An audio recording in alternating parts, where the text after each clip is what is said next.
Varicose veins కి సరైన చికిత్స కోసం సంప్రదించండి ఎవిస్ హాస్పిటల్. నమస్తే రమగారు. నమస్తే జయ. రమగారు, శ్రీకాళహస్తిలో రాహుకేతు పూజలు చాలా విశేషంగా చేస్తారు కదండి. అసలు ఆలయం యొక్క విశిష్టత, అలానే రాహుకేతు పూజలు కాళహస్తిలోనే ఎందుకు చేస్తారు? దీనికి ఏమైనా ప్రత్యేకమైన కారణాలు ఏమైనా ఉన్నాయా? సాధారణంగా అభిషేక ప్రియ శివ మనం వింటుంటాం. అవును, శివుడు అభిషేక ప్రియుడు. అంతే. ఒట్టిగా శివా అని 3 ఉద్ధరణల్లో నీళ్లు పోసినా కూడా మనకు పలుకుతాడు. కాళహస్తిలో జలాభిషేకం లేదు. చాలా శివాలయాల్లో శివలింగాన్ని ముట్టుకుని జలాభిషేకం చేస్తారు.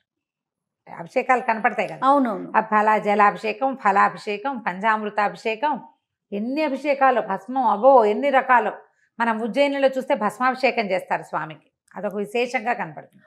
కాళహస్తిలో కర్పూరంతో అభిషేకం చేస్తారు, స్వామిని ముట్టుకోరు. పంచభూత లింగాల్లో మన కాళహస్తి కూడా ఒకటి. 5 కదా పంచభూతాలు. ఏమిటి? పృథివ్య, తేజో, వాయురాకాశాలు కదా. మనకు స్పష్టంగానే తెలుసు. అయితే ఇది వాయులింగంగా చెప్తారు ఇక్కడ ఉన్నది. ఈ వాయులింగం అయితే మహాప్రాణలింగం అన్నమాట. స్వామివారి మొత్తం దేవాలయం అంతా జ్యోతులు ఉంటే శివలింగానికి ఎదురుగుండా ఉన్న జ్యోతి మాత్రం రెపరెపలాడుతూ ఉంటుంది. ఆ ఒక్క ఖండమే కదులుతుంది, మిగిలిన దివ్యలు కదలవు. స్వామివారి ఉచ్ఛ్వాస నిశ్వాసాల వల్ల అది కదులుతుందని ప్రాణమున్న శివలింగం అని చెప్తారు. ప్రాణవాయులింగమే అది. అందుకని స్వామికి ఏం చేస్తారు, ఈ నవగ్రహ కవచాన్ని ధరింపజేసి ఉంచారు. 9 గ్రహాలతో చేయబడినటువంటి కవచం. అది మనకు కనపడుతుంది, ఇట్లా కట్లు కట్లుగా కనిపిస్తుంది కదా. కర్పూరంతో అభిషేకం చేస్తారు స్వామికి, ముట్టుకోరు, ఆ కవచాన్ని తొలగించరు. ఆయనకి జలాభిషేకం లేదు. ఈ నవగ్రహ కవచం స్వామివారి మీద ఉండటం వల్ల నవగ్రహాలు ఈ కాళహస్తీశ్వరుని అధీనంలో ఉంటాయని చెప్తారు. అది ఇక్కడి ప్రత్యేకత. మనకి ఇంకెక్కడా ఇలా నవగ్రహ కవచాన్ని ధరించిన పరమేశ్వరుడు లేడు, కనిపించరు. శ్రీకాళహస్తిలోనే కనిపిస్తాడు. శ్రీకాళహస్తిలో ప్రతి విషయము ప్రత్యేకమే, అన్ని విషయాలు కూడా. మనము ఇంకొకటి పెద్ద విషయం చెప్తారు, తిరుమల వెళ్ళిన వాళ్ళందరూ కాళహస్తి వెళ్తుంటారు. కాళహస్తిలో కనుక మనం పూజలు చేసుకుంటే మళ్ళీ ఇంకో దేవాలయానికి వెళ్ళకూడదంటారు, ఇంటికి వచ్చేయాలి. పూర్తి గ్రహ దోషాలు నశించిపోతాయి. ఇంకొక దేవాలయ దర్శనం అవసరమే లేదు, ఇంకో చోటకు వెళ్ళకూడదు. యాత్ర కాళహస్తితోటే పూర్తి చేయాలని ఒక వాదం కొంతమంది పెద్దవాళ్ళు చెప్తారు. అనేక శివలింగాలు ఉంటాయి కదా రమ్మగారు. శివలింగాలు చాలా ఉంటాయి. ఇది ఇట్లా స్వామి ప్రత్యక్ష స్వరూపంలో ఉండటం వల్ల ఎందరో ప్రతిష్ఠ చేసిన శివలింగాలు కనిపిస్తాయి. ఒక పెద్ద మండపంలాగా కనపడుతుంది, అదే సహస్రనామ మండపము అనుకుంటున్నా, అలాగే పేరు జ్ఞాపకం ఉంది నాకు. యమలింగం, ఇంద్రలింగం, తర్వాత ఏమో చిత్రగుప్తలింగం, అట్లా లింగాలు ఉన్నాయి అక్కడ.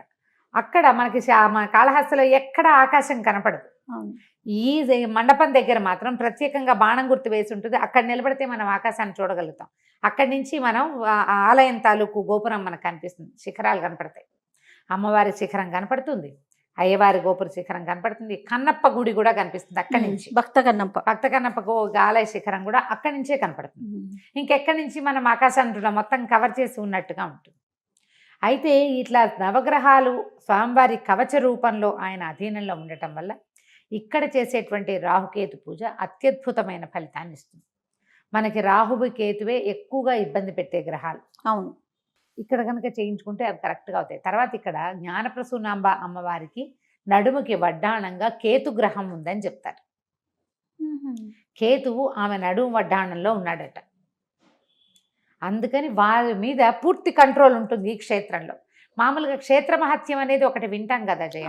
మనం ఇప్పుడు అన్ని చోట్ల విష్ణు ఆలయాలు ఉన్నాయి, శివాలయాలు ఉన్నాయి, తర్వాత ఏమో శ్రీకృష్ణుడికి దేవాలయాలు కనిపిస్తాయి, మనం చాలా ఉన్నాయి మన దగ్గర. ఉన్నా కూడా మనం ఎందుకు క్షేత్రానికి వెళ్ళాలనుకుంటాం? తిరుమలలోకి వెళ్ళగానే కొండ ఎక్కేసరికి మనకి లోపల కలిగే ఆధ్యాత్మిక అనుభూతి మన ఇంటి పక్కన వెంకటేశ్వర స్వామి గుడికి వెళ్తే రాదు, అనిపించదు. దర్శన ఫలితం మనకు లభిస్తుంది. స్వామిని దర్శనం, పూజ చేసినందుకు, నమస్కారం చేసినందుకు, ఆ నామాలు చెవిన పడ్డందుకు, ఆ తీర్థం పుచ్చుకుని ఆ సెటారు పెట్టించుకున్న ఫలితం లభిస్తుంది. కానీ తిరుమల మెట్టిన ఫలితం మాత్రం తిరుమలనే దొరుకుతుంది, అంతే. క్షేత్ర మహత్యం ఉంటుంది. అట్లాగే ఈ శ్రీకాళహస్తిలో కూడా ఆ క్షేత్రంలో ఉన్నదే ఆ ప్రత్యేకత. గ్రహాలని అదుపు చేసే శక్తి అక్కడ ఉంది. అందుకని అక్కడికి వెళ్ళమంటారు. నీకు చూడు, మన గ్రహణాలు వస్తాయా, తిరుమలలో శ్రీవారి దేవాలయం కూడా మూసేస్తారు గ్రహణాలు వచ్చినప్పుడు. మహాసంప్రోక్షణ చేసి దేవాలయం మళ్ళీ తెరుస్తారు, దేవాలయం అంతా శుద్ధి చేస్తారు. కానీ శ్రీశైలం ఈ మన శ్రీకాళహస్తిలో మాత్రం గ్రహణ కాలంలో దేవాలయం తెరిచుంటుంది. అవును. గ్రహణం ఆయన ఏం చేయలేదు అక్కడ, ఆ క్షేత్రం మీద గ్రహణ ప్రభావమే ఉండదు. గ్రహణ సమయంలో రాహుకేతు పూజ, గ్రహణ సమయంలో శివాభిషేకము అత్యద్భుతంగా జరుగుతాయి అక్కడ. మొత్తం దేశవ్యాప్తంగా అన్ని దేవాలయాలు మూసేస్తారు కదా, గ్రహణము ఆలయం మూసేయాలి, ప్రతిష్ఠ జరిగిన ఆలయాలన్నీ మూసేస్తారు. ఇక్కడ ఉన్న పరమేశ్వరుడి వల్ల ఈ ప్రత్యేకత లభిస్తుంది. చిత్రంగా స్వామి భక్త సులభుడు పరమేశ్వరుడు. ఈ భక్త సులభత్వం ఎంతవరకు వెళ్ళిందంటే కొండ మీద ఉన్న భక్త కన్నప్పకి తొలి పూజ చేస్తారు, తర్వాతే స్వామివారి పూజ అవుతుంది. ప్రసాదం కూడా ముందు ఆయనకు పెట్టిన తర్వాతే ఈయన తీసుకుంటాడు.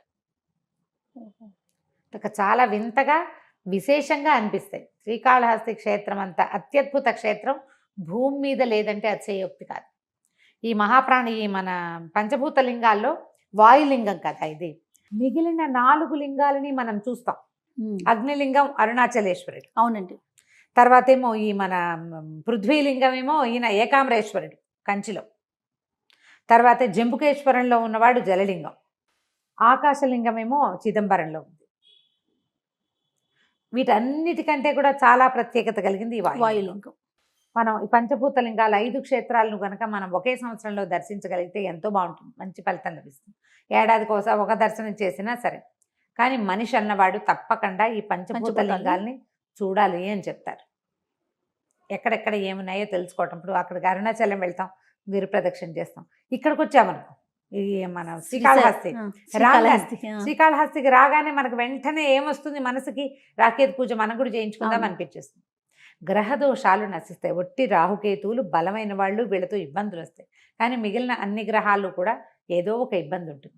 మామూలుగా నవగ్రహ మండపంలో 9 గ్రహాలు ఉంటాయి కదా, ఇక్కడ మాత్రం శ్రీకాళహస్తిలో ఒక మండపంలో శనీశ్వరుడు ఒకడే ఉంటారు. శనిగ్రహం ఒక్కరే ఉంటారు. ఆ శనిగ్రహానికి శని త్రయోదశి నాడు శనీశ్వరుడికి చేసే అభిషేకం చాలా విశేషంగా ఉంటుంది. అన్ని విశేషాలే. దేవాలయం ఏర్పడడం ఒక విశేషం, స్వామి ఇక్కడ వెలియటం ఒక విశేషం. శ్రీకాళహస్తి అంటే అదే కదా, పాము సాలీడు ఏనుగు కథ చెప్పుకుంటాం. అవును. భక్త కన్నప్ప కథ దీనికి రిలేటెడ్ కథే. తిరుమల వెళ్ళినప్పుడు ఈ క్షేత్రానికి వెళ్తే చాలా మంచిది. మనం దేవాలయం లోపలికి వెళ్తే ఇదివరకు ఏదో ఒక పందాలు అలా వెళ్ళి ఆ 4 చూసుకుని అలా వచ్చేవాళ్ళం. ఇప్పుడు ఈ కట్టినేసిన రకరకాల వ్యవహారాల్లో గుడి టోపోగ్రఫీ కూడా మనకు అర్థం కావటం. అందుకని అరగంట టైం పెట్టుకుని పరిగెత్తుకుంటూ వెళ్ళొచ్చేయకూడదు. నిదానంగా ఒక్క పూట ఉండి స్వామిని తాపీగా సేవించుకుని ఇక్కడున్న దేవాలయంలో ఉన్న 4 విశేషాలని సజావుగా చూసుకుని గనక వస్తే క్షేత్ర దర్శన ఫలితం పూర్తిగా లభిస్తుంది. ఈ శ్రీకాళహస్తిలో దక్షిణామూర్తి సేవ కూడా చాలా అమోఘంగా ఉంటుంది. దక్షిణామూర్తి ఉంటారు ఇందులో. ఇప్పుడు ఒక మాట చెప్పాలనుకున్నా. దూర్జటి మహాకవి రచించిన కాళహస్తీశ్వర శతకం, మా తాతగారు దాన్ని సంస్కృతంలోకి ట్రాన్స్లేట్ చేశారు. అనువాదం చేస్తే అది కూడా కాళహస్తిలో వేయించారు. ఒక గోడ మీద ఉంటుంది తాతగారి పేరుతో పాటు, సంస్కృతంలో ఉందన్నమాట. ఈ కాళహస్తీశ్వర శతకం రాసిన దూర్జటి కూడా ఈ దేవాలయానికి దగ్గరలోనే సమాధి చేయబడ్డారట. ఆయన మహాభక్తుడు, పరమేశ్వరుడు పిలిస్తే పలికేవాడట.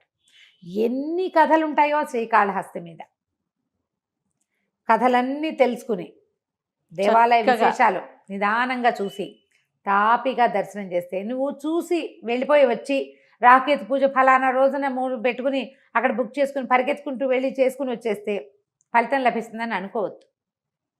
దేవాలయంలోని అన్ని గడపలు, అన్ని ద్వారాల దర్శనం చేయాలి. లోపల అన్ని భాగాలు, అన్ని మండపాలు దర్శించాలి. తాపిగా అయ్యవారిని, అమ్మవారిని చూడాలి. ఏ గ్రహానికి ఎక్కడెక్కడ ఉన్నాయి, దక్షిణామూర్తి ఎక్కడున్నాడు, ఎలా ఉన్నాడు అనే మండపంలో కాసేపు కూర్చుంటే పూర్తి క్షేత్ర దర్శన ఫలితం లభిస్తుంది. మనం రాహుకేతు పూజ చేసుకోకపోయినా చేయలేకపోతాం, టైము సరిపోకపోవచ్చు, లేకపోతే మనం ముందు బుక్ చేసుకోవచ్చు, వాళ్ళ జనం ఎక్కువ ఉండొచ్చు. అయినా కూడా ఈ క్షేత్రంలో కనుక నివాసంలా కాసేపు కనుక కూర్చుంటే మన గ్రహదోషాలు సమసిపోతాయి అని చెప్తారు.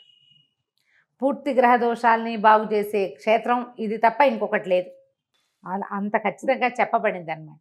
సో కాబట్టి ఈసారి అటువైపు వెళ్ళినప్పుడు తాపిగా నిదానంగా శ్రీకాళహస్తి క్షేత్రాన్ని దర్శిద్దాం. తప్పకుండా. నమస్తే. నమస్తే.